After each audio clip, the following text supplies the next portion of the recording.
Olá, meus amores! No Dicas da Quanto de hoje, eu venho falar com os pais e as mães de plantão, para além de todas as outras pessoas também.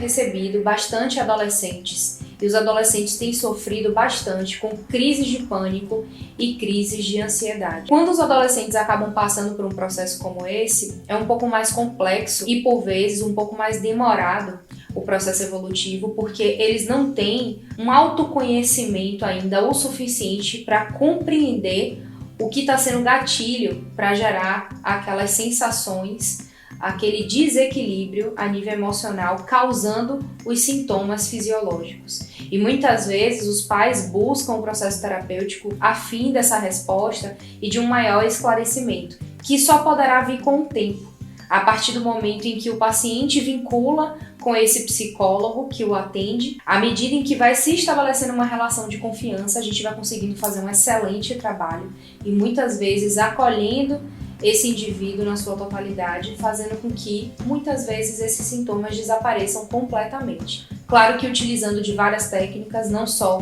a terapia da fala em si, assim como eu trabalho com as técnicas da psicoterapia integrativa. A minha dica hoje para todas as pessoas é que você que pode estar passando por crise de ansiedade, por crise de pânico, a primeira sugestão é: procura ver se existe uma correlação em todas as vezes que esse sintoma tem começado a emergir dentro de você.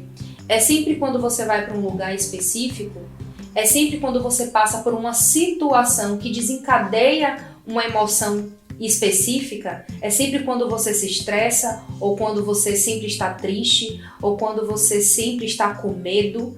E aí aquele sintoma desperta em você uma crise? É muito importante a gente começar a verificar qual é o cenário, quais são as emoções envolvidas e os pensamentos presentes todas as vezes que esses sintomas aparecem, para que a gente possa ver de que maneira esse corpo está tentando te defender.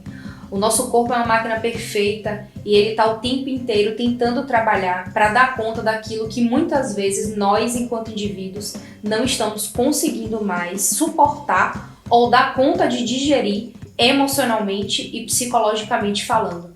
E isso pode estar relacionado a problemas com a família, problemas com amigos da escola, problemas em relacionamentos afetivos. Existe uma gama de possibilidades que podem lhe trazer esses sintomas e esses conflitos, para além das fobias de maneira geral. Então é muito importante que a gente busque verificar. E você que está me escutando agora, se você está passando por isso, que você busque fazer essa auto-observação de quais são os momentos em que surgem esses sintomas, o que você está sentindo e o que você está pensando quando eles estão acontecendo. Lembrando que a crise de ansiedade e a crise de pânico, ela é muito potencializada pelo medo do mal-estar se eu ficar alimentando isso a nível de pensamento. Uma vez que o cérebro não sabe distinguir ilusão de realidade, tudo aquilo que você imagina que está acontecendo, o cérebro vai interpretar e vai mandar como mensagem a nível fisiológico de que é para acontecer internamente também. Assim como a gente vê hoje os videogames que estão cada vez mais evoluindo, conseguem trazer uma realidade virtual muito próxima do que a gente vive. Se você pega um óculos daquele de realidade virtual e você vai jogar um jogo do Homem-Aranha, por exemplo, em que você vai pular de um prédio para o outro, pode, para quem tem labirintite, pode dar labirintite, pode dar o medo da altura, porque o seu cérebro acredita que você está vivendo aquilo, por mais que você, na consciência, saiba que aquilo é um jogo.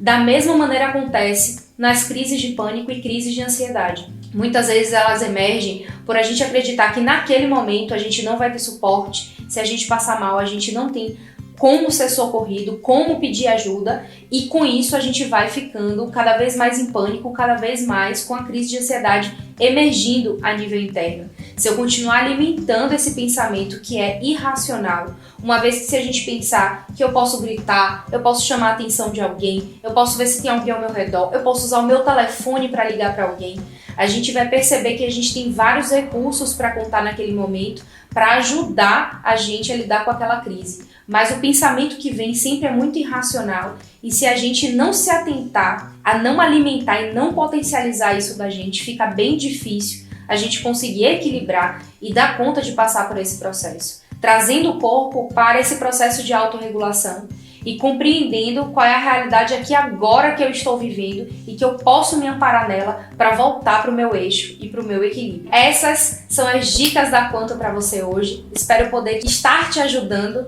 muito com essas sugestões, porque de fato são aplicações que a gente coloca aí dia a dia com pacientes que estão sofrendo isso cada vez mais com a correria, com a dinâmica que tanto a vida está acontecendo quanto a sua cabeça também. Fique atento nos seus pensamentos e de que forma você tem potencializado ou pode estar colaborando para que o seu corpo esteja se agravando ainda mais de disfunções e processos psicossomáticos. Qualquer coisa, estou aqui super à disposição para demais dúvidas e se precisar, busque ajuda. Um beijo e até a próxima!